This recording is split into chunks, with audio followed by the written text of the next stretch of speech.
Well, today we are finalizing with our topic about achieving our dreams. Remember, from the first day, I told you that it is very possible for you to be able to achieve your dreams. And I told you not to throw in the towel when it comes to your dreams. I also encouraged you to go back 10 years, 5 years. Remember that time you were passionate about something? You felt your life would not be the same without that thing, that dream? You still have the opportunity to pursue it. So on my TikTok, someone told me they wanted to be a journalist, but they changed their mind. So I went ahead and encouraged this person. I told them, no, it is not too late. You can still achieve this dream of wanting to become a news anchor in particular. And this person went ahead and told me, I am 25, 26 years old. Isn't it too late? And I'm like, oh, okay.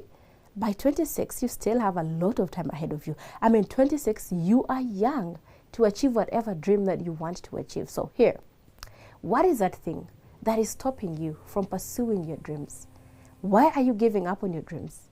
Today, we want to talk about the challenges, the obstacles that you might meet along the way as you try to pursue your dreams. My name is Comfort, and this is Inspired by Comfort, happening every weekday, 7:30 a.m., right here on Hope Channel. Remember, you can support the work of Hope Channel through our various platforms, from social media to that envelope that you have at church. There is that part that has Hope Channel. Please go to that segment and put in whatever you have, 1,000 shillings, 5,000, 100,000 shillings. Let us build bridges of hope. Let us, extend grace to someone that is somewhere that is getting lost along the way. You can do that through partnering with Hope Channel. You can also follow me on my various social media platforms, right from Twitter to, which is X now, to TikTok, YouTube, LinkedIn, and Facebook, as well as Instagram. Together, let us become the best versions of ourselves. So back to the obstacles that we might find along the way that might hinder our growth as Christians, that might hinder us from achieving our dreams. Yeah, that is what I want us to look at today, this Wednesday. So the first thing is self-doubt, the imposter syndrome, which I have been talking about, which I'm going to continue talking about, because this particular item has been, a cause for so many of the troubles that we face in life. Yeah, the imposter syndrome, thinking I am not worthy of this. That is one, in fact, is the first thing. It is the first obstacle that someone finds along the way. With the imposter syndrome, you are going to be intimidated. With the imposter syndrome, you are going to coil up yourself. I have seen people, someone that comes to you and they have a lot of potential when you look at them, but then they are telling you, I cannot be able to achieve this. But then they are telling you, I am not good enough. Currently, I am doing some coaching sessions with someone, and when I look at this person, she has a lot of potential, like a lot of potential. But you know what happens? She is coiling herself. She thinks she is not good enough. When she speaks, wow, I love listening to her. But she even told me she does not have a nice voice. And that reminds me of a time when I didn't think I had a beautiful voice. Like, every time I spoke, people were like, wow, Comfort, I love the way you speak. Like, you speak with a lot of eloquence. Your voice, it is one to give up for.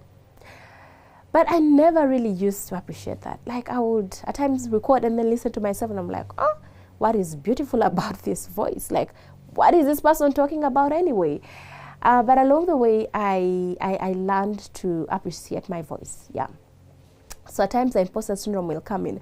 I remember the first day I did a voiceover.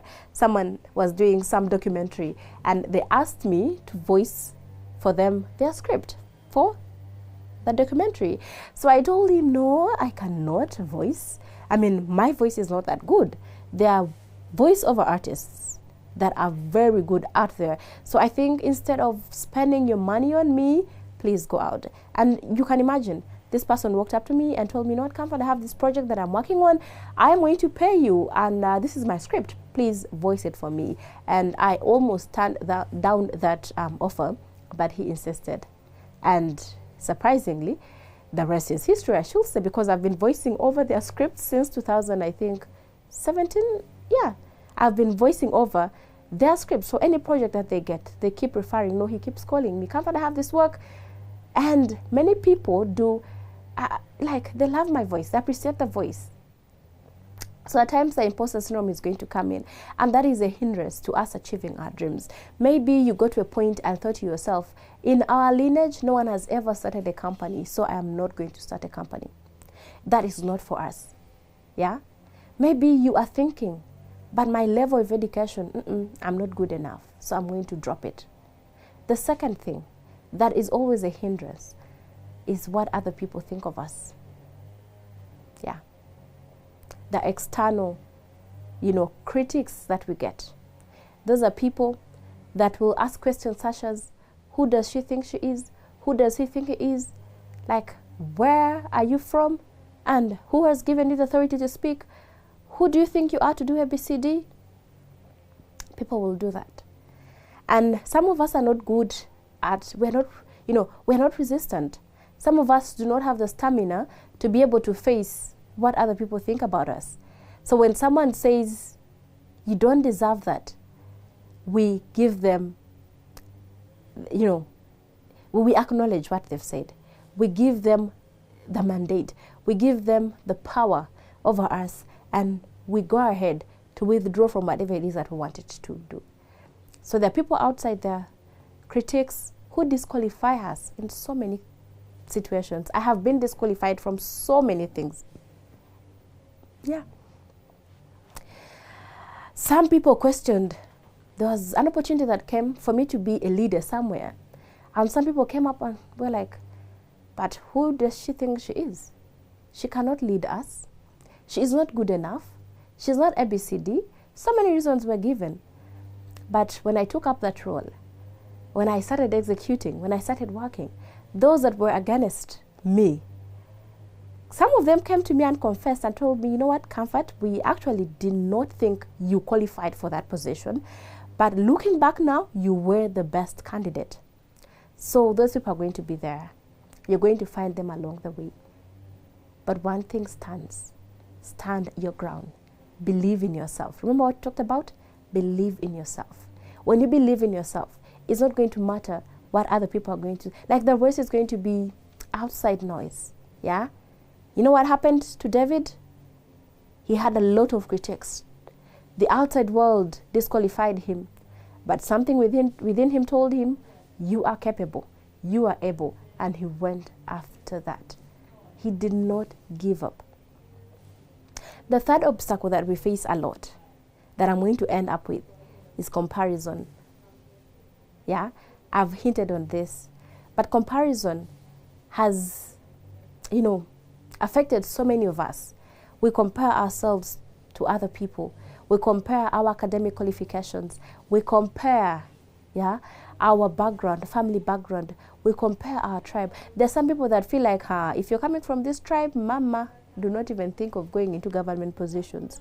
Do not even think of going into government jobs. But I know people that have believed in themselves, and they're in government positions right now. Not because they had a gamanogu, a godfather, but these are people that believed in themselves enough to apply for positions that were, announced, positions that were advertised. So comparison has hindered so many dreams from coming to fruition.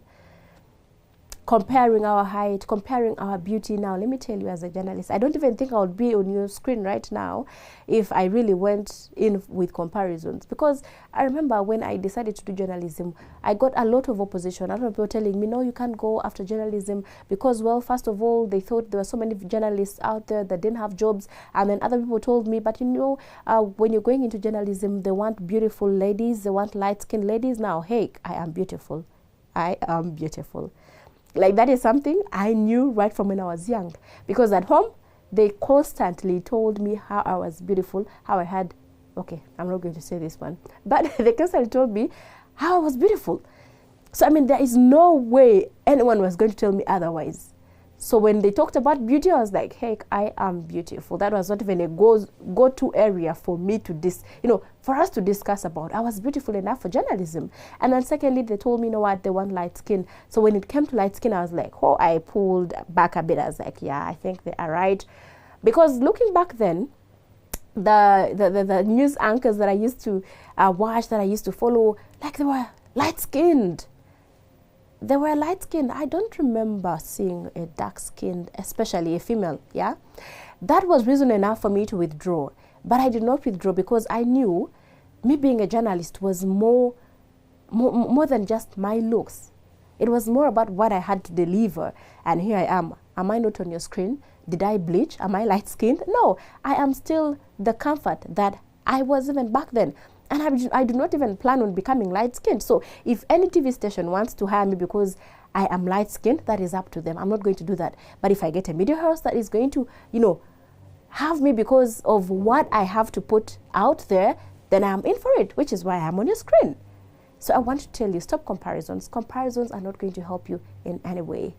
That is all we had time for today. Let us meet tomorrow. Nice day, a beautiful one. May the good Lord take care of you.